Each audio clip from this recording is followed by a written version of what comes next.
Ketiga oknum Hakim Pengadilan Negeri Surabaya yang memutus perkara Gregorius Ronaltanur sepertinya lupa akan makna dan arti lambang Dewi Keadilan.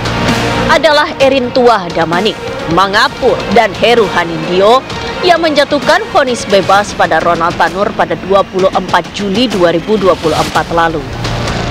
Vonis bebas yang dipandang mencederai rasa keadilan itu pun seketika memancing gaduh. Apalagi rekaman kamera pengawas saat kejadian begitu kentara menunjukkan adanya tindak penganiayaan yang dilakukan Ronaltanur terhadap kekasihnya Dinisera Afriyanti yang berujung maut. Belakangan terkuak, ketiga oknum hakim itu tampaknya tergiur iming-iming gepokan fulus di balik keputusan kontroversialnya tersebut. Nilai nominalnya boleh dibilang sanggup membuat hijau mata para oknum hakim itu, 3,5 miliar rupiah. Itulah jumlah yang terungkap dari keterangan dua tersangka lain, yakni Meriska Wijaya dan Lisa Rahmat. Meriska Wijaya tak lain merupakan ibu kandung Ronaltanur, sedangkan Lisa Rahmat adalah kuasa hukum Ronald. Hubungan di antara tiga oknum hakim tersebut dengan Meriska Wijaya dan Lisa Rahmat ada nama Zarof Rikar sebagai penghubung. Zarof Rikar adalah mantan pejabat Mahkamah Agung yang sudah pensiun sejak 2022 lalu. Kini, ketiga oknum hakim PN Surabaya dan Zarof Rikar tengah menjalani serangkaian pemeriksaan di Jakarta. Pemeriksaan ini dilakukan dalam kapasitas yang bersangkutan, yang 4 orang ini sebagai saksi, dalam rangka untuk mencari bukti-bukti, mencari bukti berupa keterangan dari yang bersangkutan sejauh mana pengetahuannya terhadap perkara ini. Terkait kasus dugaan suap vonis bebas Ronaltanur, menjadi pertanyaan, mengapa Zarof Rikar yang notabene seorang mantan pejabat di lingkungan Mahkamah Agung sampai harus berurusan dengan koleganya di tingkat pengadilan negeri, yaitu PN Surabaya. Kendatipun Zarof Rikar juga diketahui sebagai perantara dalam kasus ini, siapa yang menjadi penghubung di antara mereka? Jika itu ya, tentu siapa yang memperkenalkan, ya, siapa yang menghubungkan, ya, antara ZR dengan ketiga oknum ini. Sebelumnya sempat ramai dikabarkan, kuasa hukum Ronaltanur Lisa Rahmat meminta Zarof Rikar agar dirinya diperkenalkan dengan sosok berinisial R yang disebut-sebut sebagai salah satu pejabat di Pengadilan Negeri Surabaya. Maksud permintaan itu agar pihak Ronaltanur dapat mengatur komposisi majelis hakim perkara di PN Surabaya yang sekiranya bisa memenuhi kepentingannya. Sampai saat ini inisial baru tidak ada.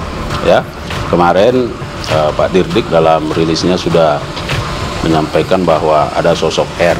Ya, nanti kita lihat, ya, apakah harus dilakukan pemanggilan, diperiksa untuk diminta keterangan atau seperti apa, karena itu menyangkut masalah kebutuhan penyidikan.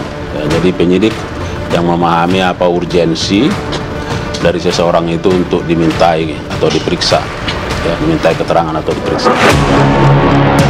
Selain masih mendalami siapa pihak yang memperkenalkan tiga oknum hakim dengan Zarof Rikar, penyidik juga gencar mencari tahu sejauh mana cawe-cawe Zarof Rikar sepanjang proses peradilan Ronaltanur lalu.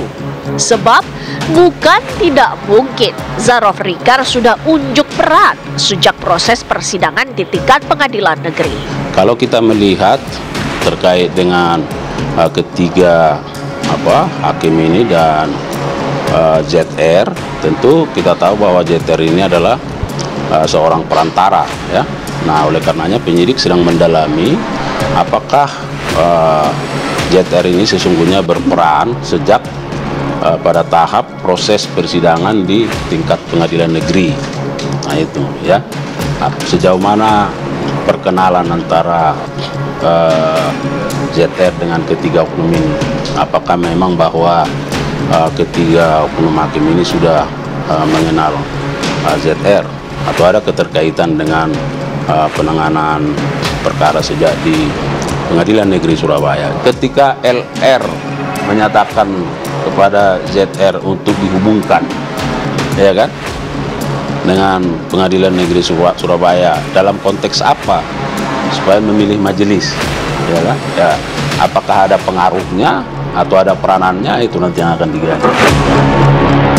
Berkaca dari kasus dugaan suap vonis bebas Ronald Tanur yang mengungkap permufakatan jahat sejumlah pihak penting, tidak menutup kemungkinan bakal dilakukan pemeriksaan terhadap hakim, khususnya dalam perkara besar ataupun yang dipandang ganjil. Itu sangat tergantung bagaimana ZR memberikan keterangannya dalam perkara ini. Dan itu yang saya sampaikan, bahwa kita juga terus melakukan pendalaman dari berbagai barang bukti yang sudah didapat, ya.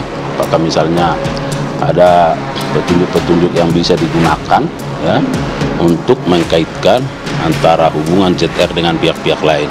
Ya, kita mengharapkan bahwa yang bersangkutan kooperatif, ya, seperti yang juga sudah disampaikan di dalam rilis beberapa waktu yang lalu, bahwa itu pengakuannya, kan, pengakuan yang menyatakan bahwa uang dan emas itu merupakan hasil dari pengurusan perkara. Nah, tapi ketika didalami perkara yang mana, nah itu yang masih lupa, belum tahu. Nah, ini yang kita harapkan bahwa ZR ini sungguh-sungguh kooperatif dan membuka seluas-luasnya apakah ada keterlibatan pihak-pihak lain. Pusaran kasus Ronald Tanur yang turut mengungkap praktik haram dunia peradilan dinilai bisa menjadi momen bersih-bersih para oknum nakal. Hukum semestinya berdiri sebagai panglima.